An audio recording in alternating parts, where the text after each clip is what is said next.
প্রিয় ভক্তবৃন্দ, ঈশ্বরের অসীম কৃপায় আশা করি আপনারা সকলেই খুব ভালো আছেন এবং সুস্থ আছেন।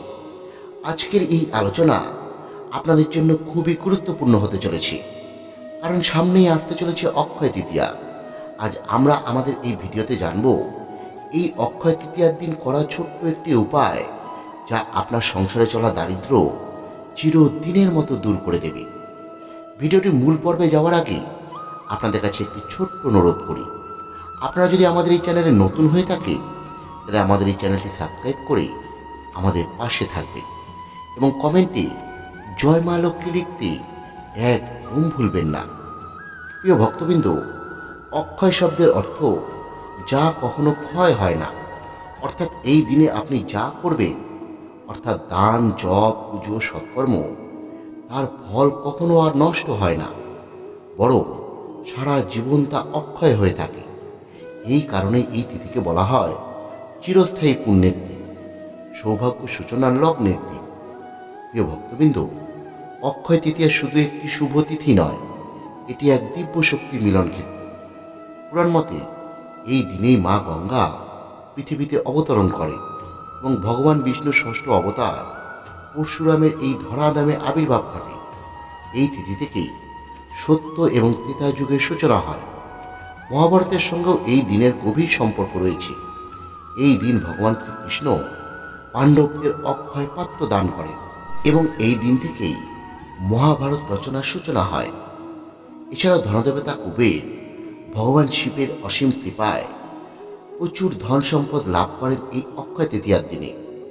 এই অক্ষয় তৃতীয়ার দিনেই মা পার্বতী অন্নপূর্ণা রূপে ভগবান শিবকে অন্ন দান করেন।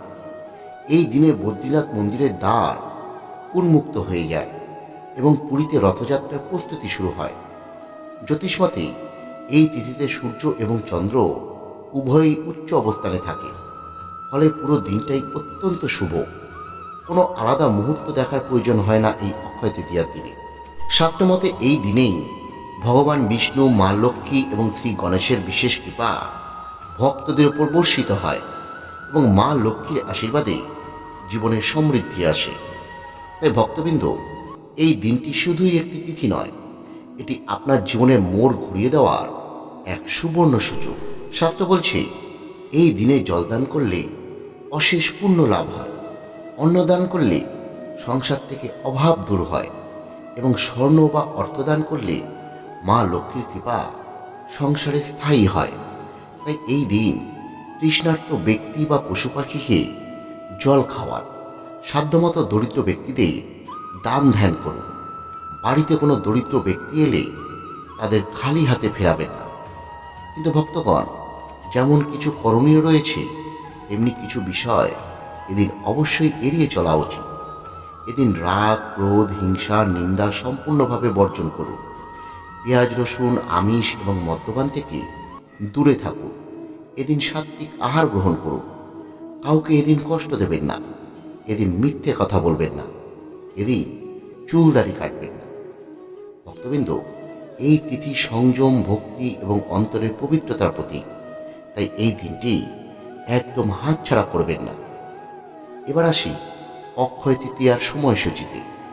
তৃতীয়া তিথি শুরু হবে 5ই বৈশাখ 19 এপ্রিল রবিবার সকাল 10:49 এবং তৃতীয়া তিথি শেষ হবে 6ই বৈশাখ 20 এপ্রিল সোমবার সকাল 7:27। এখানে সবচেয়ে গুরুত্বপূর্ণ বিষয় হল উদয়া তিথির নিয়ম। শাস্ত্রমতে যে তিথি সূর্যোদয়ের সময় বিদ্যমান থাকে, সেই দিনেই পুজো, ব্রত এবং সমস্ত শুভকর্ম করতে হয়। সেই হিসেব অনুযায়ী 20 এপ্রিল প্রভাতে সূর্যোদয়ের সময় তৃতীয়া তিথি বর্তমান থাকবে। অক্ষয় তৃতীয়া তাই পালন করতে হবে 20 এপ্রিল সোমবার। এই দিনেই ভক্তিভরে পুজো, দান এবং সৎকর্ম করলে অক্ষয় পুণ্য লাভ হবে। এদিন লক্ষ্মী গণেশের পুজোর সর্বোত্তম সময় হল সকাল 7:51 থেকে 10:53 পর্যন্ত। কেনাকাটার শুভ সময় হল 19 এপ্রিল সকাল 10:50 থেকে শুরু করে 20 এপ্রিল সকাল 7:27 পর্যন্ত। আসুন প্রিয় ভক্তগণ, এবার আমরা জেনে নিই অক্ষয় তৃতীয়ার সেই বিশেষ উপায়টির কথা, যা সংসার থেকে দরিদ্রতাকে বিদায় করবে আমরা অনেক সময় বড় বড় উপায় খুঁজি, কিন্তু শাস্ত্র অন্য কথা বলছে। শাস্ত্র বলছে সঠিক দিনে সঠিক ভক্তি ভরে করা একটি ছোট্ট উপায় আপনার জীবনে বড় পরিবর্তন এনে দিতে পারে। তাই আজকের এই ভিডিওতে আপনারা এমন একটি উপায় সম্পর্কে জানবেন যা করলে আপনার জীবনে ধীরে ধীরে দারিদ্র্য দূর হতে শুরু করবে এবং সৌভাগ্যের পথ উন্মুক্ত হবে। অক্ষয় তৃতীয়ার দিন আপনারা যে কোনো সময় প্রথমে স্নান সেরে শুদ্ধ বস্ত্র পরিধান করবেন। আমরা এই ভিডিওতে লক্ষ্মী গণেশের পুজোর যে সময়ের কথাটি বললাম, সেই সময়ও এটি করতে পারেন। এছাড়াও অক্ষয় তৃতীয়ার দিন যে কোনো সময় এই উপায়টি করতে পারেন। তার কারণ অক্ষয় তৃতীয়ার গোটা দিনটি শুভ। আপনারা যে কোনো সময় এই উপায় করবেন। আপনারা স্নান ছেড়ে শুদ্ধ হয়ে শুদ্ধ বস্ত্র পরিধান করবার পরে মা লক্ষ্মীর ছবি বা বিগ্রহের সামনে একটি আসনের উপর বসবেন এবং ধূপ এবং একটি ঘিয়ের প্রদীপ প্রজ্বলিত করবেন। এরপর মা লক্ষ্মীর সামনে সামান্য আতপ চাল রাখবেন এবং একটি লাল কাপড়ের ওপর একটি 1 টাকার কয়েন বা 5 টাকার কয়েন রাখবেন। এরপর মা লক্ষ্মী যথাসাধ্য পুজো করবেন। এরপরে ভক্তি ভরে 108 বার জপ করবেন ওম শ্রীম মহালক্ষ্মী নমঃ। মন্ত্রটি আমরা স্ক্রিনে দিয়ে রেখেছি, প্রয়োজনে আপনারা কোথাও লিখে রাখতে পারেন। এই মন্ত্র 108 বার জপ করবার পরে বসে বসে 5 মিনিট চিন্তা করবেন যে মা লক্ষ্মীর আশীর্বাদে আপনার জীবন থেকে দরিদ্রতা ইতিমধ্যেই দূর হয়ে গেছে। আপনারা একটি বিলাসবহুল জীবনযাপন করছেন। এরপর ওই চাল এবং লাল কাপড় এবং তার সঙ্গে সঙ্গে কয়েন কিছুক্ষণ ওই স্থানেই রেখে দেবেন।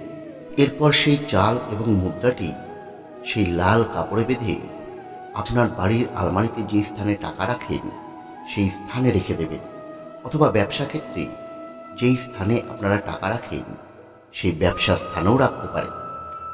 প্রিয় ভক্তবৃন্দ, মাথায় রাখবেন এই উপায়ের আসল শক্তি কোনো বস্তুতে নয়, বরং রয়েছে আপনার বিশ্বাস এবং ভক্তিতে। আপনার বিশ্বাস এবং আপনার ভক্তি যত গভীর হবে এই উপায়টি থেকে তত তাড়াতাড়ি ফল পাবে।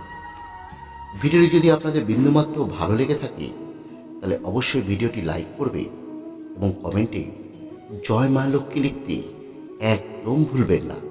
আর এই ধরনের আধ্যাত্মিক এবং উপকারী ভিডিও দেখতে আমাদের এই চ্যানেলটি সাবস্ক্রাইব করে আমাদের পাশে থাকবে।